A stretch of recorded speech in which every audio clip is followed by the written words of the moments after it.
লূত আলাইহিস সালামকে বললেন, আসরি বিআহলিকা বিকিতইম মিনাল লাইল, রাত থাকতে থাকতে বেরোয় যান এখান থেকে আপনার লোকজন নিয়ে।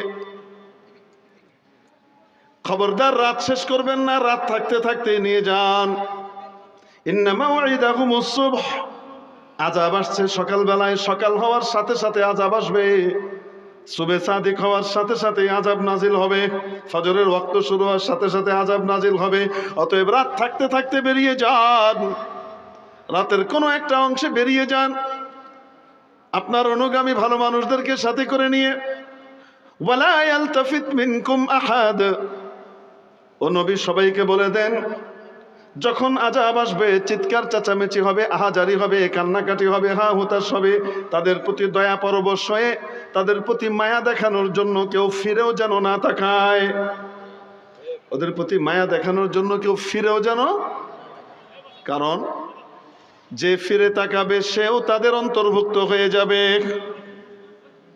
ফাইন্নাহু, আল্লাহ কন, যতই আপনি নিষেধ করেন আপনার বোঝ এটা আছে না, এটা ফিরে চাইব। আর ফিরে যাওয়ার সময় কি হইব সেটা আপনাকে বলি। এরপরে আল্লাহ পাথরের বৃষ্টি শুরু করলেন।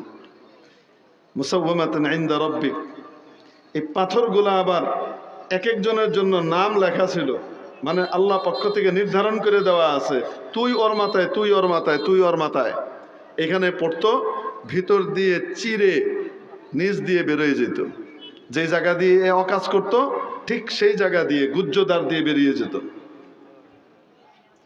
তড়পাইতে থাকতে, যারে চিৎকার চেঁচামেচি করতেছে, এক টানে মরে যায় নাই, মারার আগে একদম জ্বালায় মারছে আল্লাহ।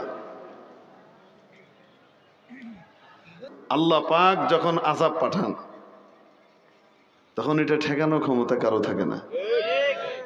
আর আল্লাহ যখন পাকড়াও করেন কাউকে, তখন তাকে সমর্থন করলেও নিজে বিপদে পড়া লাগে।